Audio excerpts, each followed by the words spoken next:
I just wanted to reach out and get to know you, just, but nothing shady, nothing weird. And she said, well, no, actually, I do deliberately distance myself from the other black professors because I don't want to be seen as only spending time with the black people. So she spent all those years, really doing things I didn't do. Again, because of my racial trauma, I wasn't real comfortable with a lot of my white colleagues because I did not feel wanted in that space. But it's not even just their fault. Maybe it was partly on me, right? I grew up as a black boy in Kentucky, and I left Kentucky for the same reason Muhammad Ali left. It was like this racism, man. I can't take this stuff. This is crazy.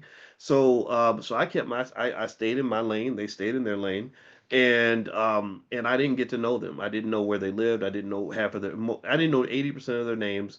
I didn't know, I just didn't, they'd have a birthday party for their kids or something. They invite everybody, and I didn't even feel like that was something I should be going to. And it wasn't, and in hindsight, it was an overreaction on my part to some extent, right?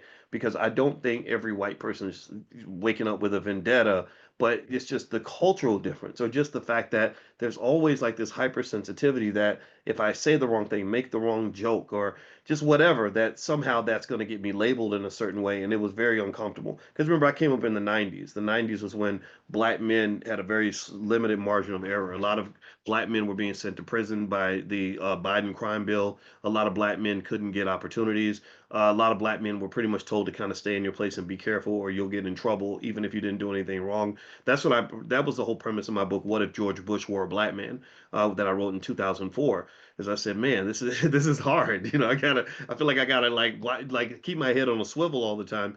So long story short, I spent my years kind of separate and distance. I did not know about the importance of politics. I didn't know that some of these decisions that we think are just built solely on merit and skill, that these decisions are really not are built on merit and skill all the time. They're built on politics and who likes you and who doesn't like you, who you're connected with, who's mentoring you. I had no mentors, right? So I just did my best. I was a damn good scholar. I wrote more solo authored research papers than anybody probably in the history of that finance department.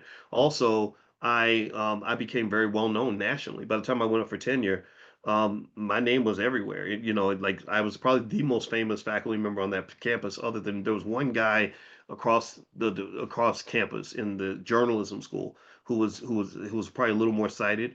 But he actually said that to me. He actually said, besides me, you're the person that's probably the most well known on the campus, so you're going to have a lot of enemies because of that. And this was a white guy who said that, right? So it wasn't just a black experience I was having. Some of it was blended with other kinds of experiences, like player haterism. Just people just get mad because you're doing well, right? It's a very petty place. But long story short, with this black woman who didn't speak to me hardly for 6 years. One day I saw her in the elevator and I just said, "Hey, how you doing?" And she said, "Fine." And we didn't say anything to each other. I would just say, "Well, you don't want to talk to me, I don't want to talk to you." And I got off on my floor, which was two floors below her floor. And then I walked to my office. She got off on the same floor. And I'm like, why is she getting off on my floor? And she followed me around the corner to my office. And I went in my office and I was about to shut the door.